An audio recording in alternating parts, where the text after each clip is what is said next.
Keith, we're standing here in a strip of bee wild bundleflower, and as a biologist I get calls all the time about bee wild bundleflower and its benefits to both deer, turkey, and cattle and quail. So tell me a little bit about what we're looking at here with the bundleflower. Okay, bee wild is a blended bundleflower.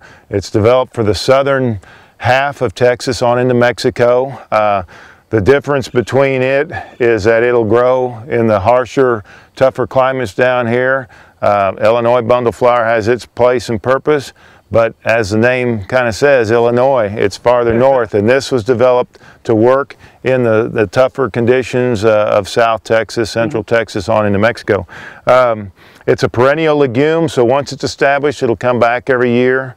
It has very high protein usability and also makes a real nice pod that will drop seed for birds. Quail love it because it gives them canopy and cover protection. They can move around in and be protected, and deer utilize it, and cattle. So it's a great multi-purpose plant. And it's a legume, so we'll fixate nitrogen into the soil.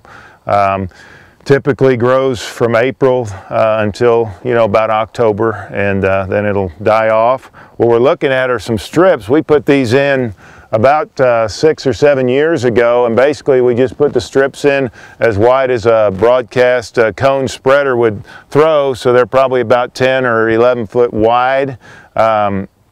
And we put them in a strip purpose for the birds primarily. We skipped about every 20 or 30 yards between them, and we get a lot of utilization out of these. And right now they don't look very good because they're all just coming out of this is the dead plant from last year's growth, and that's pretty typical of last year was a very tough year, so most of this growth didn't take place till later in the summer and fall. But you can see it really seeded well, and right now we were looking at it just starting to come from the base of how it greens up. We'll get a lot of questions from people, should we shred it, should we leave it alone? That's up to you. I like for the birds to leave it kind of like this and let it come back naturally, but we do have areas here that we shred down so we get a real good flush of regrowth for the deer to utilize quicker also. So we kind of manage it both ways. So you can do either one. There's no benefit other than personal preference. That's right. You can leave it standing to provide overhead protection for the quail so they can feed up underneath it. Right. So like I say, they have overhead protection from aerial predators, or you can shred it down fairly low to cause it to resprout. And you can maintain it. I mean, you get into a real wet year, which we don't get a lot of times, but if you get a real wet summer and it takes off, it could, through a growing year, get 6, 7 foot tall. So you may want to shred during the summer, make some adjustments to how you want to control it. So there's a lot of different ways. If you do shred in the spring, I'd wait till about late February, March, and then shred it back. The plant's typically not going to start trying to regrow until the soils get good and warm. This is April 7th. We've had a cooler winter than normal, but right now we're just starting to see the green sprout starting at the base.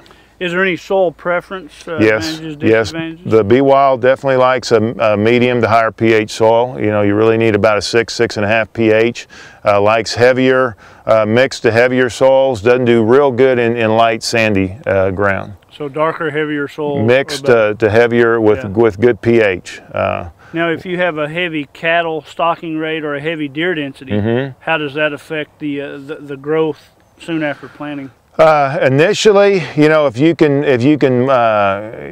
keep the cattle off until you at least get it, or the deer until you at least get it established. Deer not so much, as cattle will go in and they could almost rip it from the roots. A deer will just nibble at it. So deer don't bother me so much, and that's a real big advantage of it. But if you got cattle, and you don't let it get good and rooted, a cow can go in and just, same with an exotic game, they'll just, I've seen it, I've been called to place before, and they go, what happened to our bundleflower? And the antelope are out there, and they got it, toothpicks. The elk, they pulled it from roots out, and it initially, just like a grass or any kind of perennial, it's going to take off slow at the beginning because it's going to be working on a root.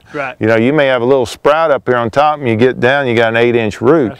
Once it gets established and set, then the top will take off. Gotcha.